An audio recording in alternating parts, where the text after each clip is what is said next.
Hello, Trevor here at Gongs Unlimited, and today we've got another unlimited assembly video for you. And this time, we're putting together a Paiste C stand. Now, this C floor stand is for 22-inch gongs, but it'll be the same formula for whatever size you've got.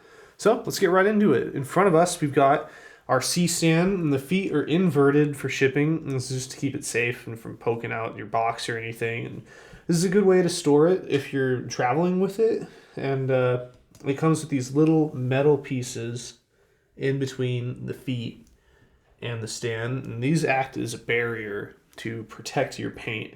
Now, I would recommend holding on to these pieces for traveling with this stand if you plan on doing that.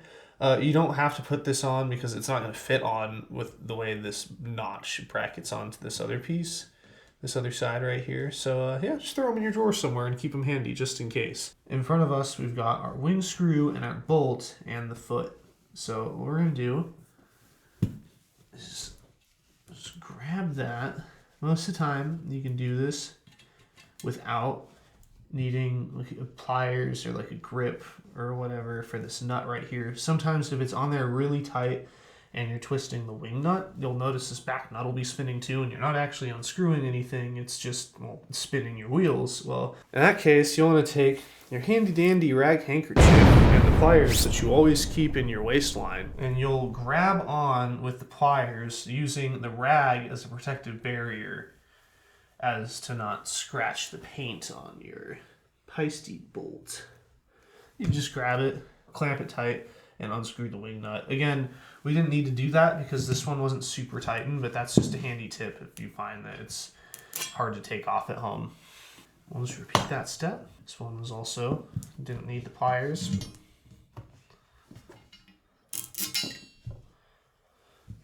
So now we've got our two bolts, our two washers, these little guys, these little garters that you can just throw in your sock drawer, and the feet.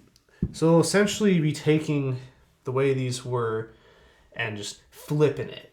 We're going to flip it so the bolt is coming in from the top and the wing screw is underneath the stand. That way your gong won't swing into it on accident or anything. So I'll take my first bolt, feed it in from the top, and then you're going to take this foot, you're going to put it perpendicular. Fancy science word of the day. Perpendicular to the gong stand.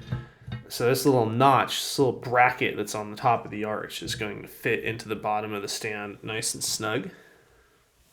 And take your wing screw, screw it in underneath the arch on the bottom of the foot. Just hand tighten that and make sure that it's fitting nice in that notch. Now to tighten this, you can hold on to it with your finger, but if you notice that it needs to be tightened just a little bit more, you can use that same rag trick from earlier, hold on to the nut with the rag and tighten the wing screw while you're holding that secure. Now, let's repeat that step with the second foot. Again, putting the nut in from the top, which is the bottom because we haven't flipped upside down, but when we assemble this again, the wing screws will be underneath the stand. Those are both in there nice and tight. Now, we have a fully assembled Paiste C stand, C floor stand for your 22-inch gong at home. Now, if you're hanging a gong on this and you notice that maybe you have a Chinese gong hanging and it's just a little too low, then you can have no fear. Just tighten your knot up a little bit and tie it a little bit shorter and kind of experiment with it. See where you want it to sit and you'll get that perfect fit.